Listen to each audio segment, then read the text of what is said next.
सकारात्मक मानसिकता ठेवायलाही हवी, पण स्वतःशी प्रामाणिक कसं राहायचं? कारण आपल्या भावना जर प्रामाणिक राहिल्या तर त्याच्यातूनच खरी सकारात्मकता येणार आहे असं मला वाटतं. प्रिटेंड करणं नको, सच्चेपणा हवा, प्रामाणिकपणा हवा. याकरता काय करता येईल?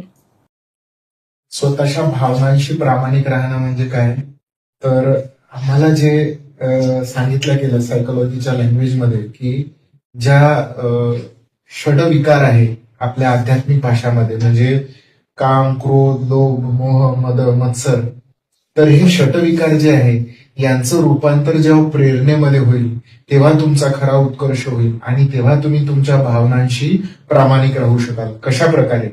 राग येणं हे स्वाभाविक आहे, हे सर्वांनाच येणार, कारण की हा तुमचा कोअर ग्रुप असतो, म्हणजे हा तुमचा मूळ स्वभाव असतो.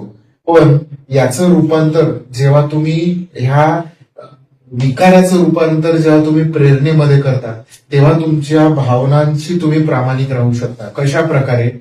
कधी जर आपल्याला राग आला आणि आपण पुढच्यावर खूप क्रोधित झालो तर याचा विपरीत परिणाम तुमच्या मनावर होणार.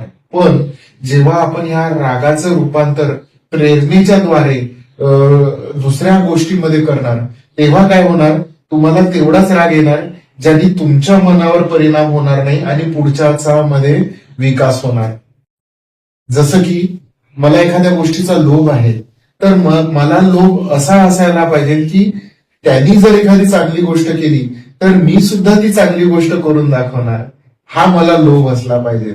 आणि मोह कसा असला पाहिजे?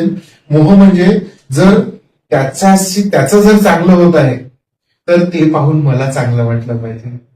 बरेचदा काय होतं ना की सर्वांचं भलं व्हावं असं वाटणे आणि त्याचं भलं होताना मला चांगलं वाटणे याच्यात खूप फरक आहे. म्हणजे आपल्याला बरेचदा असं वाटतं किंवा सगळ्यांचं भलं व्हायला झालं पाहिजे किंवा सगळ्यांचं चांगलं व्हायला पाहिजे, पण त्याचं जेव्हा चांगलं होते ते पाहताना माझ्या पोटात दुखायला नको. म्हणजे खऱ्या अर्थाने आपल्या भावनांशी प्रामाणिक आपण तेव्हा राहू शकू जेव्हा सर्वांचं भलं होताना माझ्या मनाला आनंद होणार, याला म्हणतात सच्चेपणा. आणि तो जेव्हा होईल तेव्हा आपल्या खऱ्या आध्यात्मिक प्रवासाची सुरुवात होईल.